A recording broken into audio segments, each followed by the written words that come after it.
BJP থানা ঘেরাও কর্মসূচিকে কেন্দ্র করে ব্যাপক উত্তেজনা বর্ধমানে। বাঁশ ও লোহার ব্যারিকেড ভাঙার চেষ্টা বিজেপি কর্মীদের। বিজেপির ব্যারিকেড ভাঙাকে ব্যর্থ করতে সক্রিয় পুলিশ প্রশাসন। পুলিশের প্রচেষ্টাকেও ব্যর্থ করতে তৎপর বিজেপি কর্মীরা।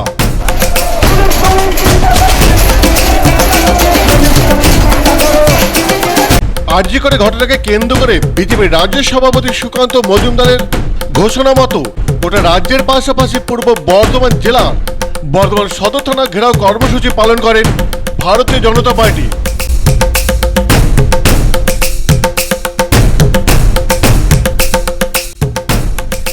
এদিন তারা বর্ধমান কার্জন গেট থেকে মিছিল করে বর্ধমান সদর থানার সামনে এসে বিক্ষোভ সমাবেশ করেন।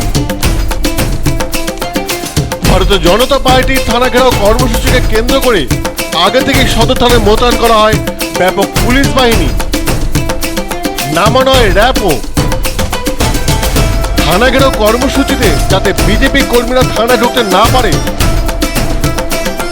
সেই কারণে থানার সদর গেটের সামনে গোটা বাঁশ এবং লোহার রেলিং দিয়ে শক্তপোক্ত ব্যারিকেড করে পুলিশ। পুলিশের শক্তপোক্ত ব্যারিকেড ভাঙার চেষ্টা করলেও ব্যর্থ হয় বিজেপি কর্মী সমর্থকেরা। এই ঘটনায় ব্যাপক উত্তেজনা দেখা যায় বর্ধমান সদর থানার সামনে। বর্ধমান থেকে সঞ্জিত কই রিপোর্ট, বিপি নিউজ, পূর্ব বর্ধমান।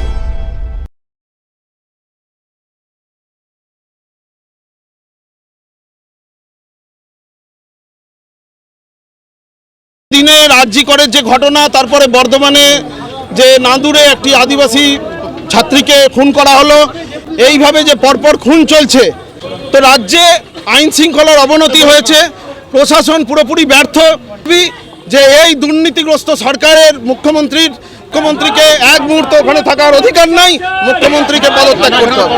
আমরা আমাদের শান্তিপূর্ণ যে আন্দোলন, সেই আন্দোলনকে পুলিশ অশান্তি তৈরি করার চেষ্টা করছে। গোটা রাজ্য জুড়ে দেখা যাচ্ছে যে শুধু অভয়ার কাণ্ডে ক্রমাগত রাজ্য সরকার দোষীদের আড়াল করার চেষ্টা চালিয়ে যাচ্ছে। আমরা ভারতীয় জনতা পার্টি থেকে দোষীদের শাস্তি জানাচ্ছি, সকল দোষীদের শাস্তি জানাচ্ছি। কিন্তু দেখা যাচ্ছে রাজ্যের সরকার, প্রধান মাননীয় মুখ্যমন্ত্রী সদ ইচ্ছার সম্পূর্ণ অভাব।